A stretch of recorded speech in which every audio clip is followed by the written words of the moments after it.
provoca la inflamación del complemento dependiente y la apoptosis celular. Y posteriormente esta apoptosis e inflamación fomentan el daño microvascular. Su etiología es desconocida, pero se menciona la interacción de ciertos factores que conducen a la aparición de esta enfermedad, como son los factores hereditarios, los inmunorreguladores y los ambientales. En los ambientales, el principal que destaca es la luz solar, determinados fármacos y ciertas infecciones. Su prevalencia oscila entre los 30 y 150 por cada 100.000 habitantes. Es mucho más frecuente en mujeres con una proporción de 9:1 frente a los varones. También se mencionaba que es de 2 a 8 veces mayor en la población de raza negra, afroamericana, latinoamericana y asiática, en donde se mencionaba que aparece en edades mucho más tempranas y también suele tener un curso más agresivo. También es importante recordar que pues los pacientes con lupus eritematoso sistémico pues tienen un elevado índice tanto de morbi y mortalidad prematura debido a las distintas causas que se pueden encontrar son infecciones recurrentes, el desarrollo de arteriosclerosis precoz. También se mencionaba la refractariedad a los tratamientos y la gravedad de las lesiones a órganos y que esta puede provocar. La nefritis lúpica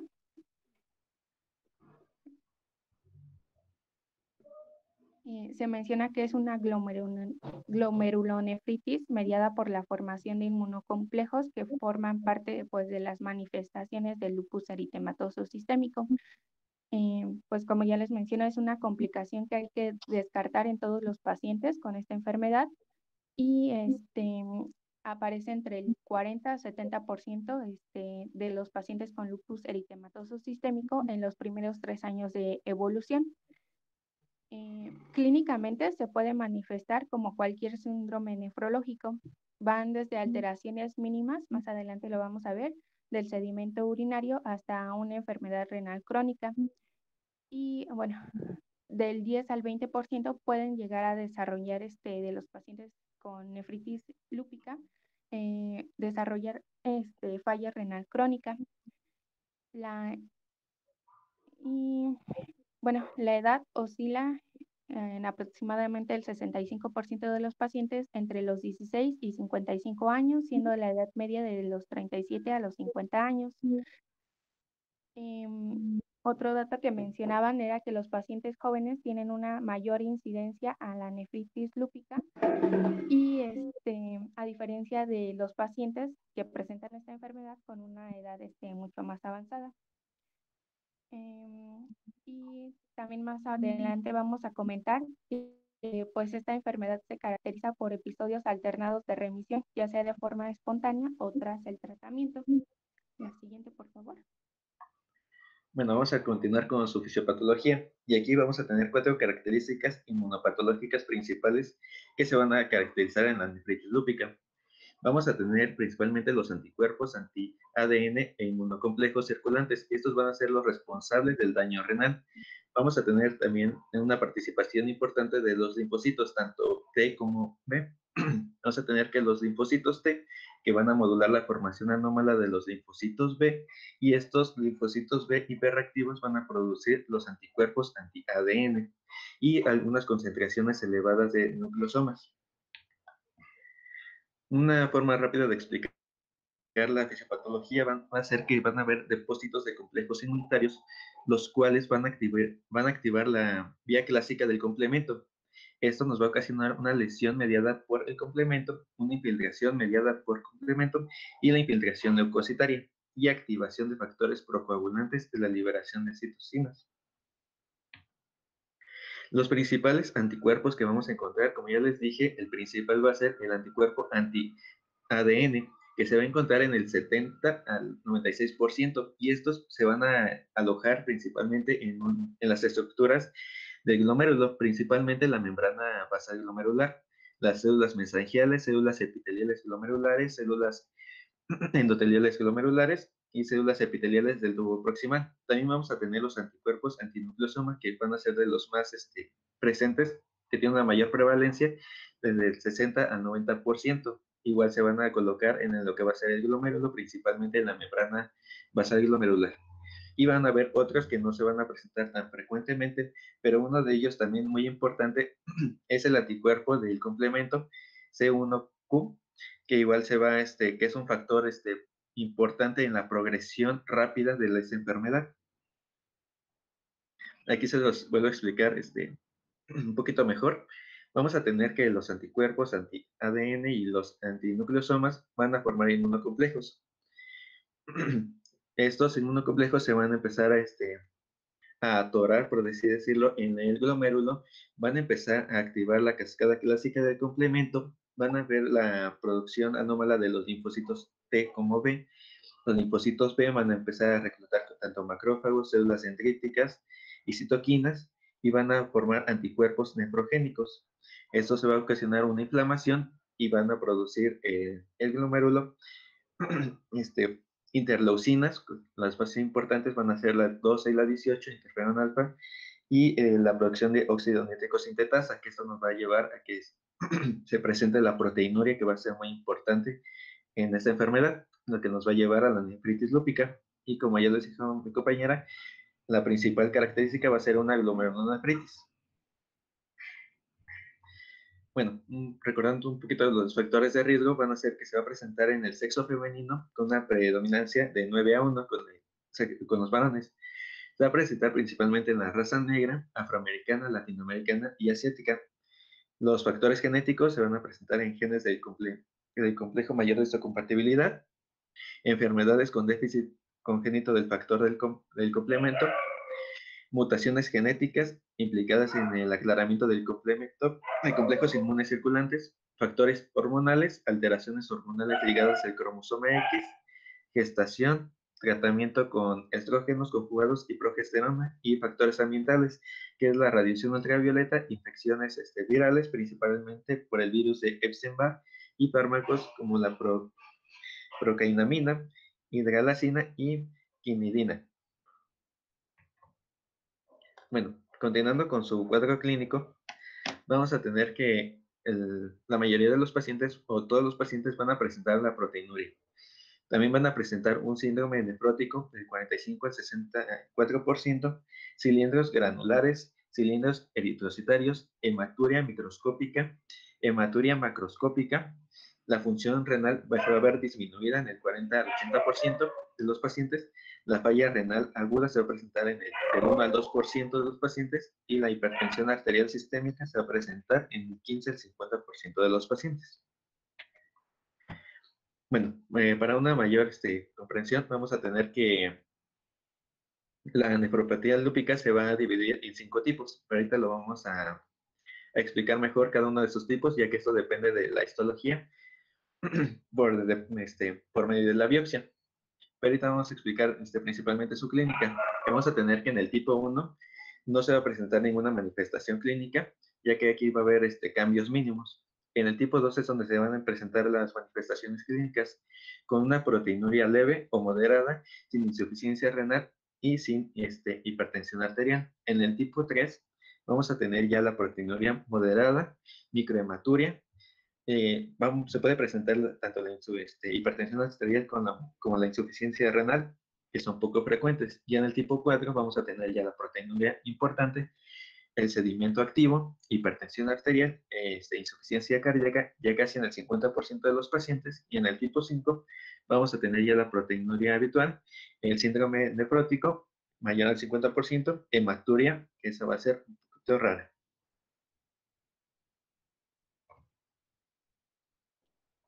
En cuanto al diagnóstico, se considera que la biopsia es el gol estándar para esta enfermedad y se debe de llevar a cabo en todos aquellos pacientes con sospecha de nefritis lúpica. Y bueno, estos datos que les coloqué los mencionaba la guía de práctica clínica. Se debe de llevar a cabo la biopsia renal en pacientes que presenten hematuria glomerular, proteinuria mayor al 0.5 gramos al día, deterioro de la función renal presencia de síndrome nefrótico y o nefrítico y o sedimento urinario activo. Las indicaciones para esta biopsia, se recomendaba evaluar antes de la biopsia a través de la ultrasonografía, pues tanto la morfología como el tamaño de los riñones, investigar o descartar la presencia de una infección activa y también alteraciones en cuanto a los tiempos de coagulación y las cuentas de plaquetas. Evitar previo a una semana antes de realizar la biopsia renal, el consumo de ácido acetil salicílico u otro AINE, así también como anticoagulantes. Y las contraindicaciones absolutas para llevar a cabo esta biopsia renal son la presencia de diatesis hemorrágica, la hipertensión grave no controlada debido a que se asocia al sangrado posterior a la biopsia. Y en las contraindicaciones relativas se menciona la presencia de un riñón único, un paciente no colaborador, una enfermedad renal avanzada grave con un riñón pequeño u obstruido de forma bilateral y la presencia de obesidad mórbida. La técnica de elección para obtener esta muestra histológica es a través de una biopsia percutánea con guía ecográfica en un tiempo real con un sistema de punción automático, en donde pues es posible obtener suficiente material histológico entre 10 y 20 glomérulos. La siguiente, por favor. Bueno, y una vez realizado o llevado a cabo la biopsia renal, esta se interpreta a través de los hallazgos histológicos, tanto que se presenten en el glomérulo como en el intersticio, y se van a emplear la microscopía tanto de luz como de inmunofluorescencia y electrónica para pues llevar a cabo la clasificación. Y bueno, pues esta clasificación nos va a permitir definir tanto el pronóstico como el tratamiento de la enfermedad. Y esta tabla que coloco aquí, subdivide a la nefritis lúpica en 6 clases y esta clasificación es en base a la Sociedad Internacional de Nefrología y la Sociedad de Patología Renal, en donde, como ya lo comentaba Manuel, en un inicio los datos clínicos, por ejemplo, los correspondientes a la clase 1, se presenta una proteinuria asintomática o hematuria. Y en cuanto a los hallazgos histológicos, pues se descartan ausencia de las lesiones en la microscopía óptica, pero en la inmunofluorescencia se presentan depósitos. En la clase número 2 se pueden observar hipercelularidad puramente mesangial con algún grado de expansión hacia la matriz. En la clase número 3 hay una glomerulonefritis segmentaria o global, endo o extracapilar, que afecta a menos del 50% del glomérulo con depósitos inmunes, ya sea de forma subendotelial con o sin alteraciones mesangiales, a diferencia de la número 4, en donde hay una afectación de más del 50% de los glomérulos. En la clase número 5 se presentan depósitos inmunes epiteliales segmentarios o globales, pueden ocurrir en combinación, ya sea con la clase 3 o la clase 4. Y finalmente en la clase número 6, más del 90% de los glomérulos se encuentran esclerosados sin actividad residual y ya el paciente podría presentar datos clínicos de insuficiencia renal crónica. La siguiente, por favor. Bueno, esta es una tabla que ya relaciona tanto los hallazgos histológicos con los datos clínicos. La siguiente, por favor. Y bueno, también en la guía de práctica clínica se mencionaban que existe otra subclasificación que proporcionaba pues un análisis para evaluar de forma cuantitativa el grado de la lesión renal. y esta se lleva a cabo mediante los factores pronósticos de la función renal, que son el índice de actividad y el índice de cronicidad. El índice de actividad se lleva a cabo en una escala de 0 a 3 cruces y va a tener una calificación máxima de 24 puntos. Y este nos habla acerca de la inflamación aguda susceptible que puede ser modificada con el tratamiento.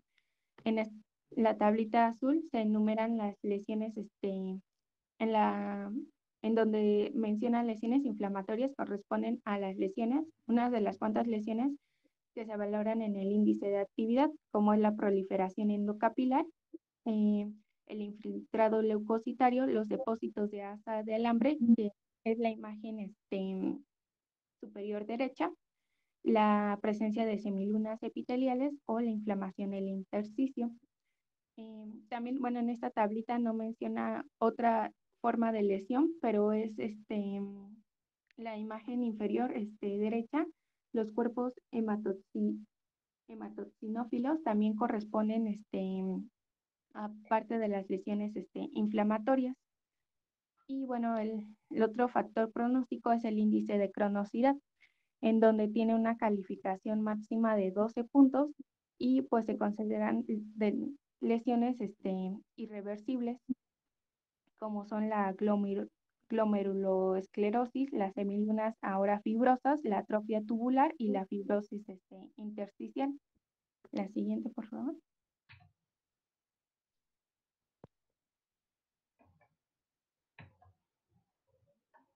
Bueno, continuamos con el tratamiento.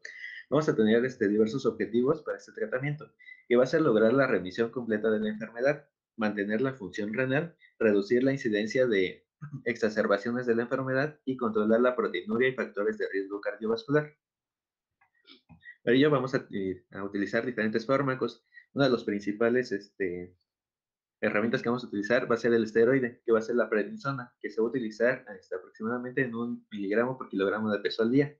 La hidroxicloroquina, que va a ser un antipalúdico. Cuando exista proteinuria, antiproteinúricos, que van a ser los IECAS o los ARA2. También en la guía de práctica clínica mencionaba que es para la remisión tal vez completa de la enfermedad, se puede utilizar la metilprednisona más ciclofosfamida, que se va a lograr el 83% de la remisión de esa enfermedad, y se puede utilizar de 1 gramo por metro cuadrado más 1 gramo de metro cuadrado. Y también encontré que se puede administrar micofenolato, monofetil más prednisona, que tiene aproximadamente el mismo porcentaje de efectividad que la metilprednisona más la ciclofosfamida. Y aquí también les traigo que es el tratamiento inicial y el tratamiento de mantenimiento.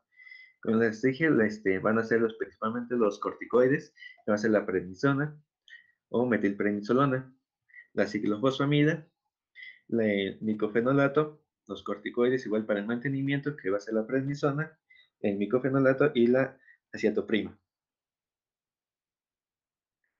Y dependiendo de su clasificación, también le podemos dar su tratamiento. En el tipo 1 y el tipo 2 vamos a dar dosis bajas de esteroides o antiinflamatorios no esteroideos. También podemos dar IECA y ARA2 o calciantagonistas en caso de presentar hipertensión arterial. En el tipo 3 vamos a administrar igual prednisona, 1 miligramo por kilogramo de peso, y ciclofosfamida IV en polos mensuales. En el tipo 4 igual vamos a administrar ciclofosfamida, vamos a empezar con una dosis inicial que va desde 0.5 gramos por metro cuadrado en 500 centímetros cúbicos de solución salina al 0.9% para pasar en 2 horas. Le podemos dar lorazepam más metoclopramida para evitar las náuseas y aumentando la ingesta de líquidos. También se le va a administrar prednisona de 1 miligramo por kilogramo de peso al día durante 15 días. En el tipo 5 vamos a administrar prednisona 1 miligramo por kilogramo de peso al día hasta 10 miligramos al día. Y esto hasta el 6º mes. La ciclofosfamida, las ciclosporinas de 5 miligramos por kilogramo de peso al día y los IECAS. Y eso sería todo. ¿Tienen alguna duda o pregunta? Nada más comentarle, la ciclofosfamida es piedra angular hasta hace algunos años. Hay terapias biológicas nuevas. Todo va a depender de los efectos adversos de estos fármacos citotóxicos. La ciclofosfamida por mucho tiempo ha demostrado buena respuesta, sin embargo, la toxicidad, por ejemplo, en mujeres en edad fértil, lo que es la toxicidad gonadal, incluso las pacientes durante esos 6 meses pueden presentar amenorrea secundaria. Entonces, se han buscado nuevos tratamientos. Actualmente han demostrado no superioridad, sino la misma tasa de remisión con otra comparada con la ciclofosfamida, por ejemplo, el rituximab.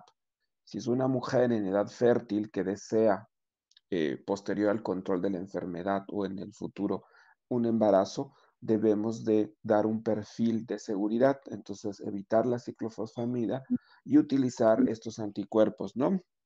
El rituximab se da en dosis de 2 veces por mes, por ejemplo, dependiendo del esquema que vayamos a utilizar, y se logran tasas de remisión bastante similares a la ciclofosfamida, evitando la toxicidad. En cuanto a los varones, pues evidentemente también puede haber toxicidad gonadal. Y bueno, las dosis acumuladas de estos fármacos en todo el tiempo que se vayan a administrar, ya sean 6 dosis, que es lo típico, no deben de rebasar los 6 u 8 gramos. La ciclofosfamida se va a calcular, como lo pusieron allí, de 750 hasta 1 gramo por metro cuadrado de superficie corporal, y de preferencia no rebasar esa dosis máxima para evitar los efectos adversos. Recuerden ustedes que en otras patologías ya han revisado los efectos citotóxicos de estos fármacos. Hay que monitorear la biometría hemática en el nadir del fármaco, es decir, más o menos a las 2 semanas, donde genera leucopenia severa, aumento de infecciones, entonces hay que estar monitoreando.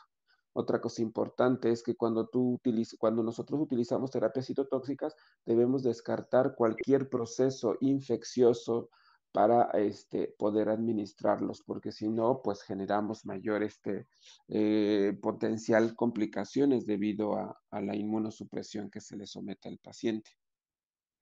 La, el lupus eritematoso sistémico, ustedes saben que es una enfermedad muy multifacética. En cuanto a lo nefrológico, el lupus afecta, como dijeron, o sea, puede ser una proteinuria aislada sin mayor manifestación en el sedimento urinario, puede ser una hematuria microscópica, puede ser un síndrome nefrótico muy florido, puede ser un síndrome nefrítico muy florido o un rápidamente progresivo. Entonces, todos los síndromes nefrológicos los puede presentar el lupus. Es una enfermedad bastante frecuente en nuestro medio. Comentaron por grupos de raza, somos los latinos bastante afectados por esta patología. En México existe Piedras Negras, Coahuila, una incidencia tremenda de esta patología.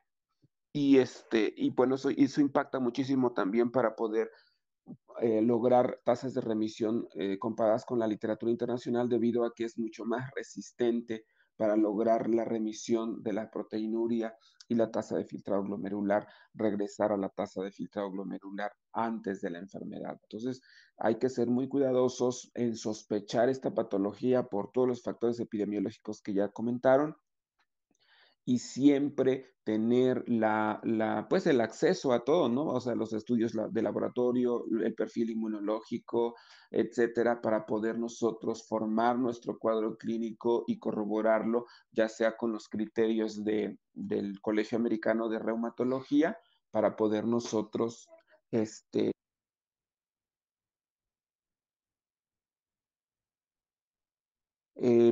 poder nosotros tener mayor certeza diagnóstica. Quiero felicitarlos porque hicieron un panorama muy amplio, pero muy concreto de lo que es el lupus. No sé si tengan dudas.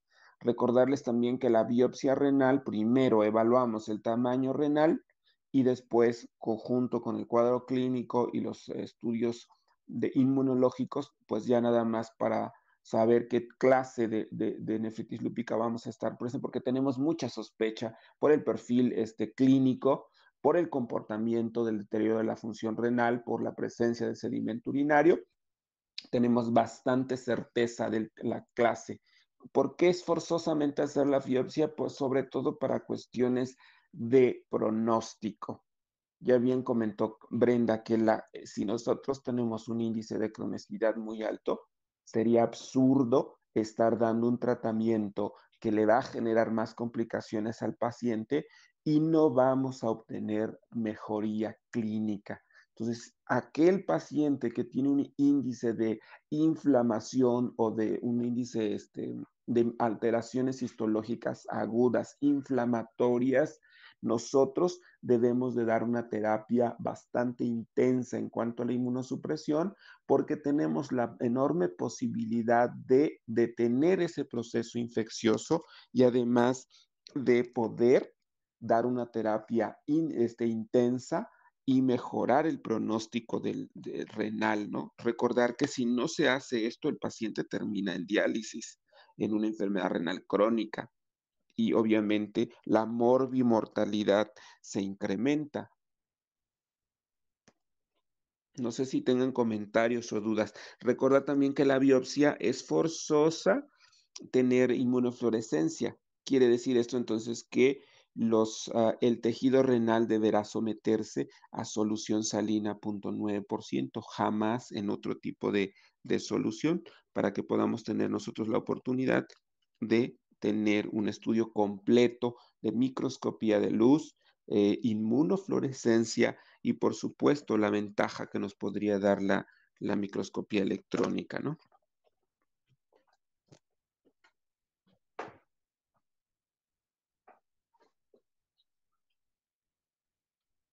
Bueno, Sí, doctor. Sí, doctor, lo escucho. ¿algún comentario o duda?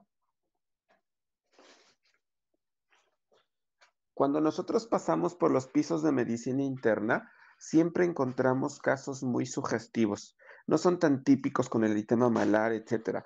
Para el lupus me refiero.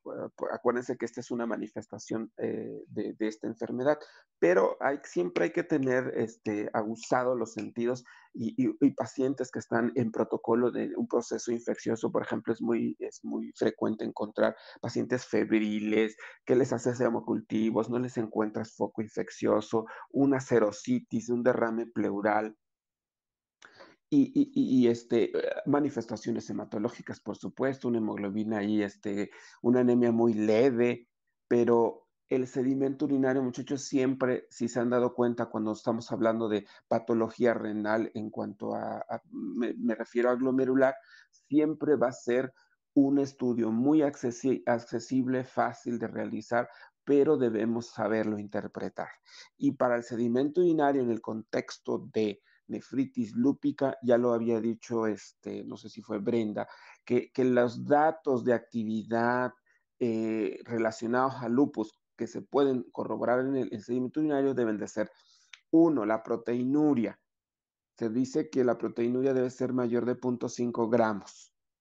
Luego, la presencia de hematuria dismórfica, la presencia de cilindruria hemática o cilindros eritrocitarios. Los cilindros granulosos también nos pueden ayudar. Y eso es lo más importante. Puede haber leucocituria, puede haber tantas otras cosas, pero en el contexto epidemiológico que ya comentaron, más ese sedimento urinario por la cuestión nefrológica, ustedes deben de estar, y ya preguntar sobre otras manifestaciones sistémicas neuropsiquiátricas, de serositis, de artritis, dermatológicas, vasculitis, etcétera, y armar todo el cuadro clínico de lo que es el lupus eritematoso sistémico. ¿Por qué siempre hablamos de lupus en nefrología? Porque ya bien lo comentaron. 40 hasta 70% de los pacientes con diagnóstico de lupus eritematoso sistémico van en algún momento de la evolución de esta enfermedad van a presentar nefritis lúpica. Y como es un órgano sistémico que va a generar un daño que le puede generar enfermedad renal crónica, por eso es tan importante dar un tratamiento oportuno y sobre todo un pronóstico para esa paciente. nos vemos entonces el día viernes con la siguiente clase. No sé si no hay dudas o comentarios. Sí, doctor. Sí, nos vemos. Correcto, buen día. Hasta luego. Muchas Gracias, gracias, doctor. doctor. Igualmente, hasta luego.